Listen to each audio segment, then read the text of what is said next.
గత 5 ఏళ్ల నుండి గంజాయి అంశం మీద పెద్ద ఎత్తున చర్చ జరిగింది. ఎక్కడికక్కడ పట్టుబడినప్పుడల్లా ఆంధ్రప్రదేశ్ గంజాయి రాజధాని అన్నటువంటి పదం విపక్షాలు వాడటం, గంజాయిని ఎప్పటికప్పుడు పట్టుకుంటున్నదే ప్రభుత్వం అంటూ ప్రభుత్వం మాట్లాడడం, ఇదంతా జరిగింది. ఇప్పుడు రాష్ట్ర ప్రభుత్వం ముందున్నటువంటిది గంజాయి టాస్క్. అందుకే పోలీస్ డిపార్ట్మెంట్కి పూర్తి స్వేచ్ఛనిచ్చింది. ఎక్కడికక్కడ రాష్ట్ర వ్యాప్తంగా అన్ని జిల్లాల పోలీసులు కూడా గంజాయి డ్రైవ్స్ అన్నటువంటిది సీరియస్గా చేయమని చెప్పారు. గంజాయి అన్నటువంటిది సరఫరా చేసేటటువంటి వ్యవస్థ ఒకటి ఉంటుంది, అంటే పండించే వ్యవస్థ, సరఫరా చేసే వ్యవస్థ, స్టాక్ చేసే వ్యవస్థ, అమ్మే వ్యవస్థ, హోల్సేల్గా అమ్మే వ్యవస్థ, రిటైల్గా అమ్మే వ్యవస్థ, ఇన్ని ఉన్నాయి.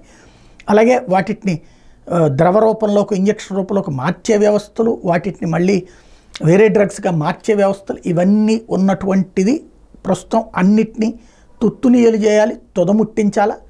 ఆ టాస్క్ ఇటు జనసేన, తెలుగుదేశం పార్టీలు చాలా సీరియస్గా ఎఫర్ట్ పెడుతున్నటువంటి వేళ మంత్రులందరూ కూడా ఎక్కడికక్కడ అధికారుల్ని అదే అడుగుతున్నటువంటి వేళ ప్రతి పోలీస్ అధికారి కూడా జిల్లాల ఎస్పీలు దాని మీదనే సీరియస్గా దృష్టి సారిస్తున్నారు.